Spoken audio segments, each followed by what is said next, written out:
Hello Mel, sitwasyon dito sa Cavite Mel. Nagluluto ako ng piniritong galonggong. Biglang lumakas yung ulan na may kasamang hampas ng malakas na alon. Kaya ito yung sitwasyon ko ngayon dito Mel, oh. Ang tanong dito Mel, maluluto pa kaya itong pinirito kong galonggong? Punos ka lang. Nagpiprito ako ng galonggong. Oh. Punos lang yan mga kalakbay. Ulan lang yan. Kaya gustuhan kong kumain ng masarap na tako ng munggo. Kailangan ko magprito sa labas. Kasi mabaho sa loob. Tuloy ito kahit grabe lang. Bagyo na yata ito Patay ko yung lakas to.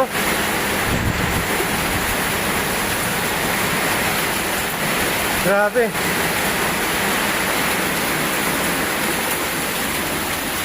Pagulat ko, napatay ko yung yung apoy.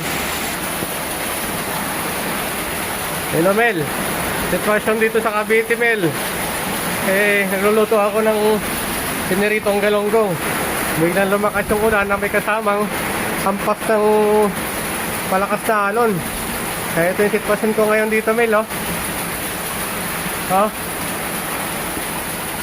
Ang tanong dito Mel, maluluto pa kaya itong pinirito kong galonggong?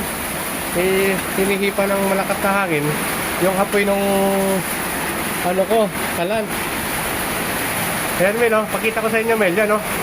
Yung puno ng papaya dito Mel, oh. Naampas na ng napakalakas na alon Mel.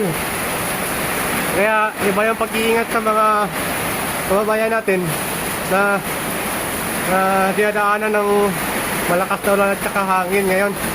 So, ito Mel, kaya ako Mel, lamig na ako dito.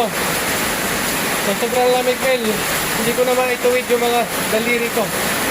Ito yung sitwasyon dito, oy. Pagkarap Mel, muntik pa mag-burn out Mel, muntik talaga. Pagkarap yung ilaw. Yun, so mamaya Mel, anuhin ko mga itong niluluto ko. Ayan, ito na siya.